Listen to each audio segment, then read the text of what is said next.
Yeah, so most people I think would start by having like these sort of traditional elements like guitar and drums and a chord progression.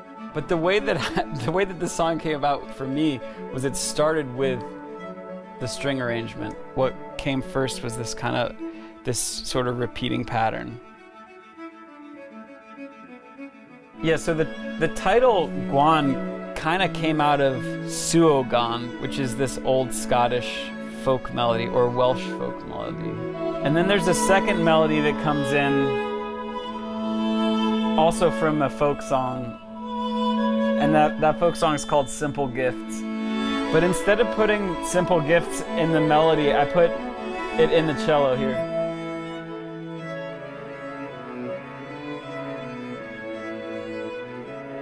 Imitative counterpoint is the idea that like melodies kind of echo each other at different intervals. All right, so now the melody for Suogan comes in here.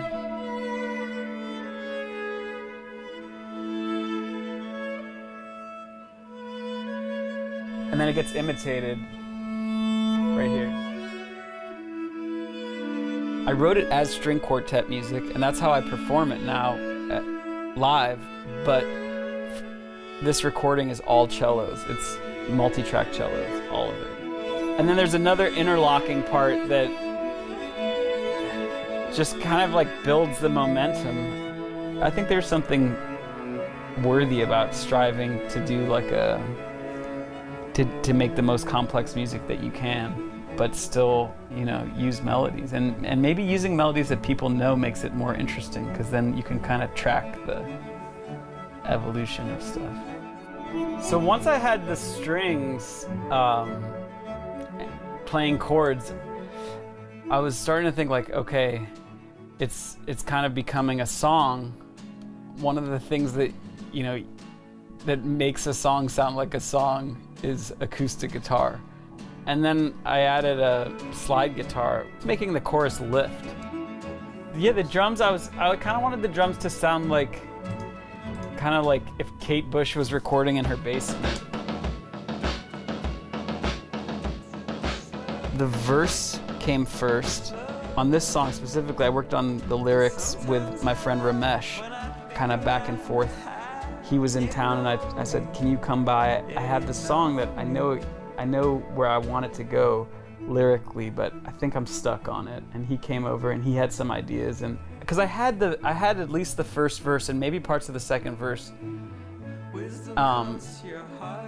and I didn't know what kind of chorus like should happen, and I think Ramesh's idea was like it should be all of these something, and we kind of like went back and forth about what it could be, like, but starting it with the word all, I think that was kind of like an important step in like cracking the code of the song.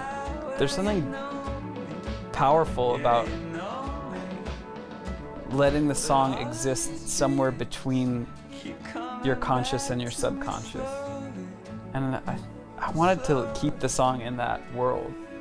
This is probably one of my favorite parts of the whole album, was this end. I think it's kind of like about leaving, like the feeling you get as you're like driving out of like any really urban place.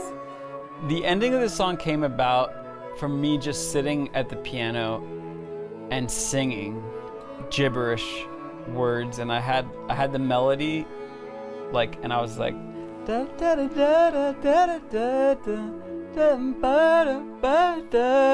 knew how I wanted to sing it, like, and then I remember having like a bounce of this song where it was like everything was there except there were no real lyrics. It was just like fake gibberish lyrics at the end, and I wrote the lyrics in one night. I left the studio and I went to the house and I just like stayed up and wrote the lyrics, and the next day we recorded them, and I felt like, okay, now the song is done. Now we got through, we did all the things that I wanted to do with the song. We went to all the places that I wanted to go. you.